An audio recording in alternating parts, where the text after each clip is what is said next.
अगर मैं आपसे कहूं कि ईरान ने केवल अमेरिका के फाइटर जेट को मारकर गिराया ही नहीं भाई साहब, बल्कि उसमें बैठे हुए पायलट को भी पकड़ लिया है। लेकिन सवाल ये उठता है कि आखिर कैसे अमेरिका का फाइटर जेट जो रडार में नहीं आता, अमेरिका का फाइटर जेट जो आंखों से देखा नहीं जा सकता, वो अमेरिका के फाइटर जेट को ईरान मारता भी है, मारकर गिराता भी है और उसके बाद उसमें बैठे पायलट को पकड़ने की कोशिश भी करता है। हाँ, क्योंकि अगर आप हाल फिलहाल देखने की कोशिश करोगे तो इस युद्ध के अंदर अमेरिका बार बार ईरान के अंदर अपने फाइटर जेट्स को लेकर घुसने की कोशिश कर रहा था। लेकिन इस बार भाई साहब ईरान ने कोई प्लानिंग बनाया और प्लानिंग के तहत मार दिया अमेरिकन फाइटर जेट को, गिर पड़ा।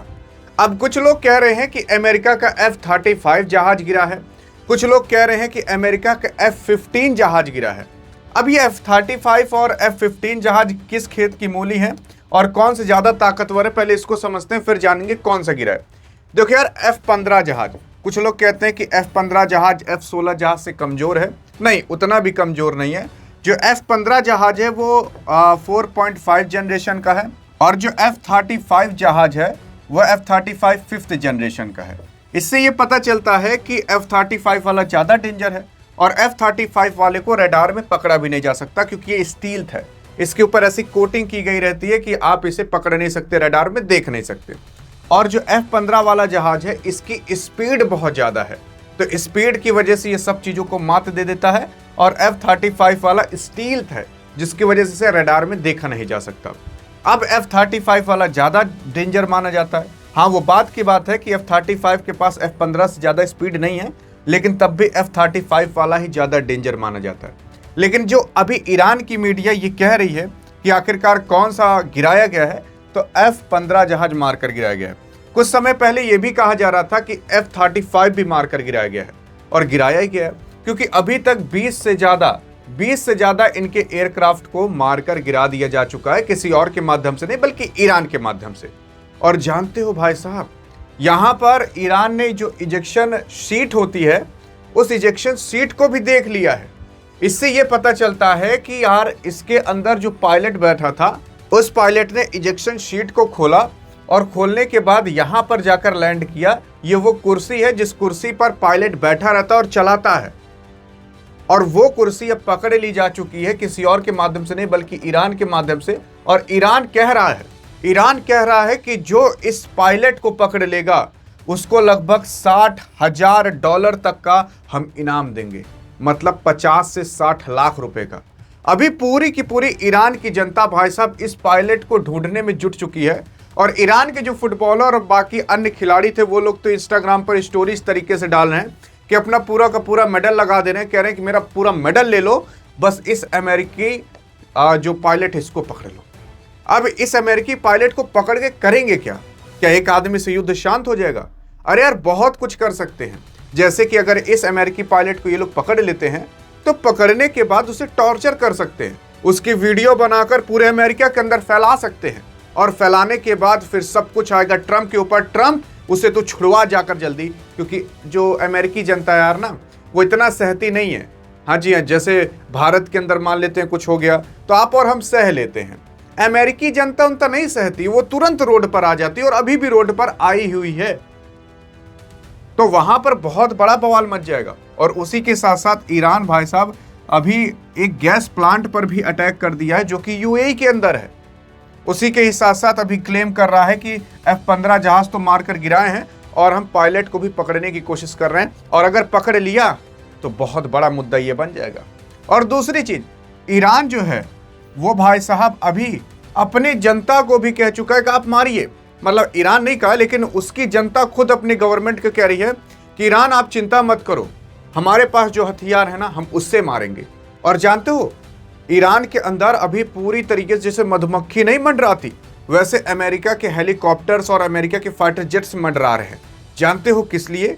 जो ये अमेरिकी पायलट वहां पर छूट चुका है उसको ले जाने के लिए अमेरिका, क्योंकि ऐसा सोचा जा रहा है कि हम अगर ऐसे ऊपर ऊपर चलते रहेंगे तो जो अमेरिका का पायलट है वो कोई ना कोई सिग्नल अगर कहीं से दे देगा तो उसे हम उठा लेंगे और उठाने के बाद अमेरिका लेकर चले जाएंगे।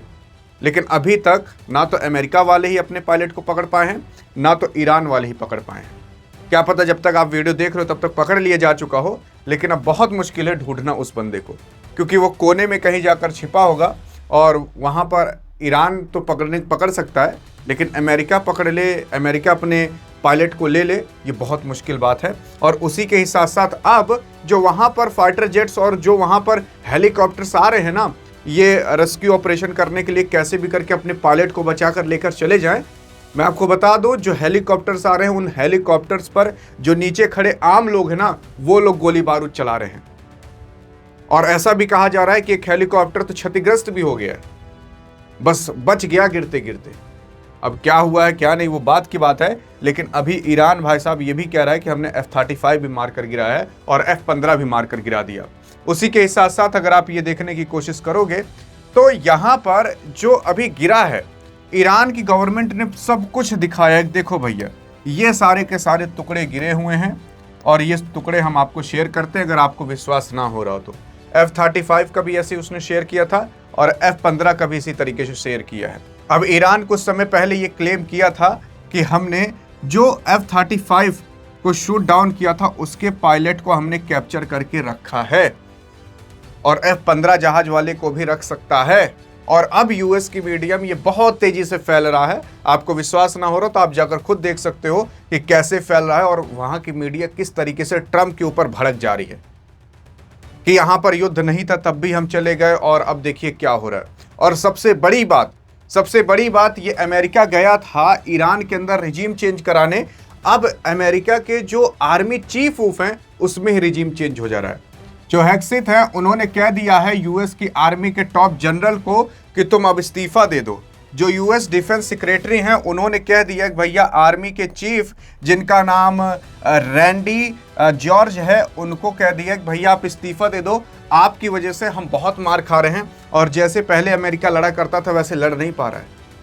और यहाँ पर डोनाल्ड ट्रंप बहुत गुस्सा हो चुका है अपनी आर्मी के ऊपर और जो उस टाइम अभी जनरल चल रहे हैं उसके ऊपर।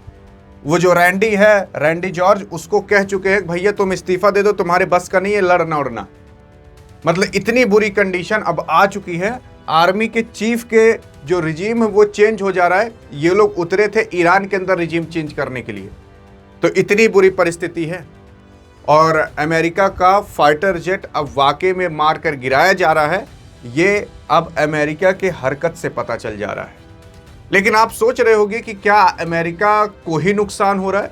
देखो, अमेरिका को तो नुकसान हो रहा है, ये बात सही है, लेकिन जो अमेरिका अभी ईरान के अंदर नुकसान कर रहा है उसकी कोई बात नहीं कर रहा, क्योंकि अमेरिका ने अभी एक बहुत बड़ा पुल मार कर गिरा दिया और अमेरिका कहता है कि हम ईरान के लोगों को एक अच्छी जिंदगी देंगे, उनको आज़ादी देंगे। अरे तो पुल गिराकर कोई आज़ादी मिलेगी? बल्कि वहाँ की ही जनता को खराब लगेगा, वहाँ की ही जनता को असुविधा मिलेगी, सुविधा नहीं मिलेगी। तो इससे ये पता चलता है कि अमेरिका केवल अपने ही के लिए सब कुछ करता है, बस अमेरिका का कैसे फ़ायदा हो, बाकी पूरी दुनिया भाड़ में जाए, इस तरीके से अमेरिका भी सोचने लगा है। बाकी अगर युद्ध के बारे में और भी ऐसी अप टू डेट इन्फॉर्मेशन आप लेना चाहते हो तो डिस्क्रिप्शन में व्हाट्सएप चैनल का भी लिंक है, वहाँ पर भी जाकर अगर आप फॉलो कर लेते हो तो आपको हमेशा, हर दिन, हर वक्त आपको इस तरीके से अप टू डेट ज्ञान मिलता रहेगा और कोई एक छोटी से छोटी भी चीज़ आप मिस नहीं करोगे। बाकी अधिक जानकारी चाहिए तो इस वीडियो में मिलते हैं, तब तक के लिए जय हिंद जय भारत।